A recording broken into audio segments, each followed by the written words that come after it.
Good morning and welcome to day 6 of the August Junk Journal collaboration hosted by Raindrop Lila. If you have been following along, then you have probably started to assemble your journal. If you've followed along with the other ladies, we've seen a clean desk. Mine was clean-ish. Gathered inspiration, you've chosen your cover and your pages, started to glue or sew your pages in, and now you're at day 6 where we are adding some edges, whether it's ruffles, laces, tabs, or a mixture of that. So I'm here today to share with you how I've started to incorporate some different elements for the edges of my journal. So I started with just some chipboard and I created a journal just based on, I have 2 pieces of white chipboard and a piece of chipboard as the spine. I'm not sure what I'm gonna do with the cover yet, but I have it together so that I can start working through it. A lot of times in my journal process, I do the cover first, and this time, I don't know, it's not speaking to me yet, so I'm constructing everything first. So I started with the inside of the journal, and we'll get to some of those edges soon. At the inside of the journal, I had covered with this blue fabric, and then I just started playing around and ended up really loving this pink digital. It's actually in the center of one of my signatures as well. I think this is one of my absolute favorite papers in the whole collection from Lydia this time around. But anyway, I love the way it looked in here with complementing the different colors that I was picking out for my signatures. So I ended up, you can see a little bit of the fabric on the edges peeking through, but I ended up going with this particular paper for the inside, and that is on both. And because I am focusing on laces edging everything, I used this French crochet lace, and I edged the whole thing. And then I put this other daintier crochet lace over the top to kind of finish off that look. And you can see, I love the way you can see that lace over the edge of the journal. That is so cute. I absolutely love it. I hadn't used this lace yet. I have a lot of it. I hadn't used it. I do have it in the shop, but I'm definitely gonna have to save more of it now because I absolutely love the way this looks on the edges. It's just so romantic and shabby. I did put I layered some laces here in the center. What I noticed on a previous journal was the paper I had paper right up to the spine and it kept flipping up. I wanted to do something a little different this time. So I have 2 layers of lace. They're the same lace, and one of them I cut in half and offset, and then the other one I just put in the middle so that my hidden spine can be glued to that. I'm gonna see if I can kind of show you there. So I have my hidden spine here glued to this middle one, and then the layer underneath I cut and kind of spread apart so that you get that double layer look. So when it is fringy and flapping over, that's totally fine. It looks really cute that way.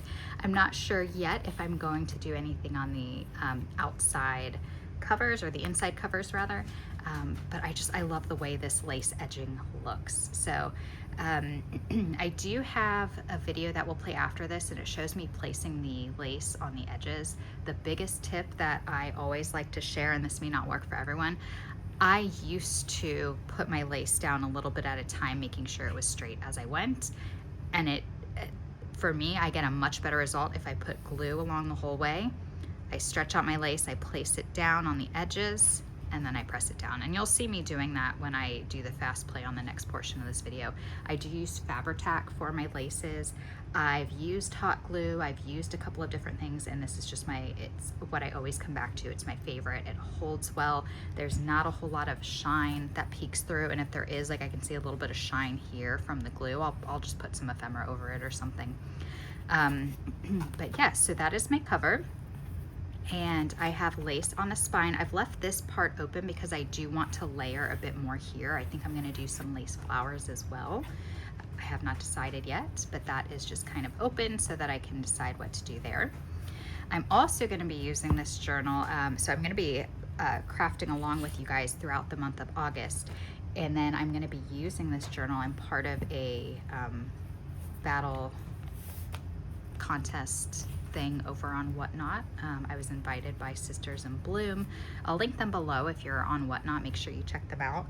And so I'm going to be using this journal for my competition journal.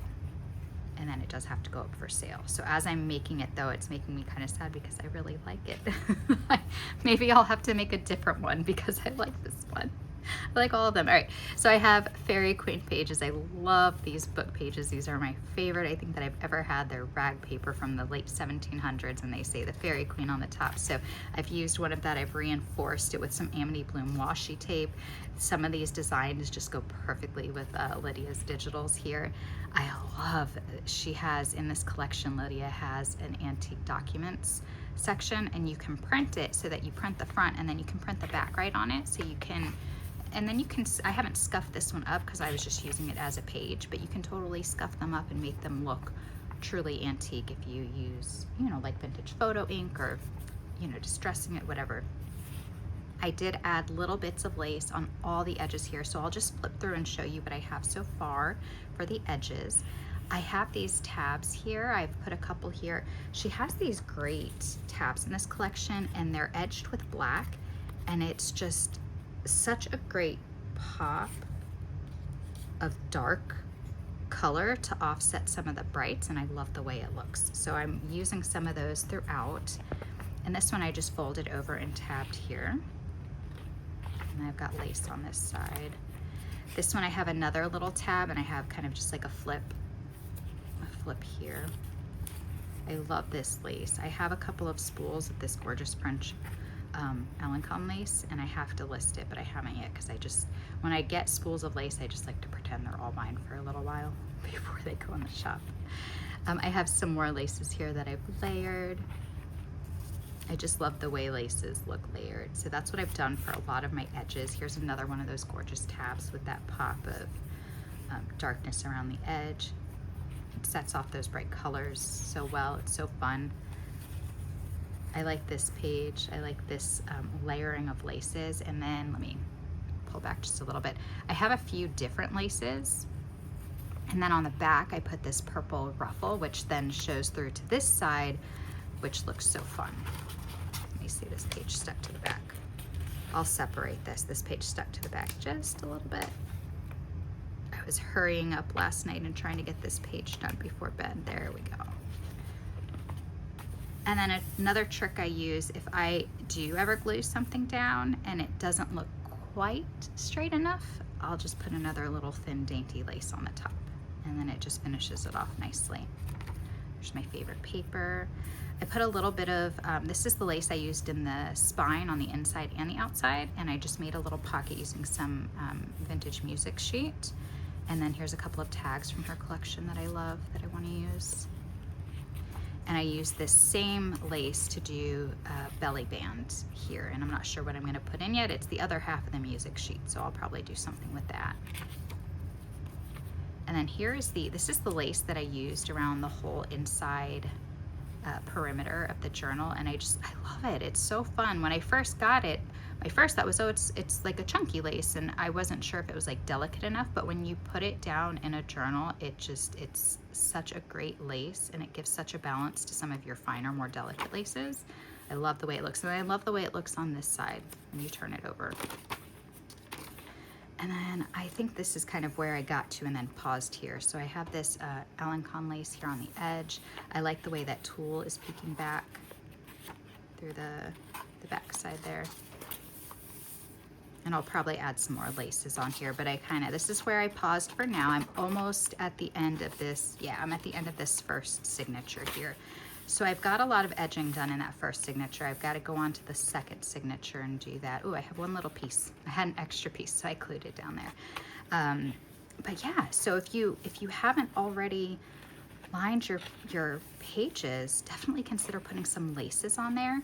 Even if you have styles that maybe you're not crazy about, when you put them on the edge of a page, something about it is just so fun. So definitely dig through your stash, see what you have.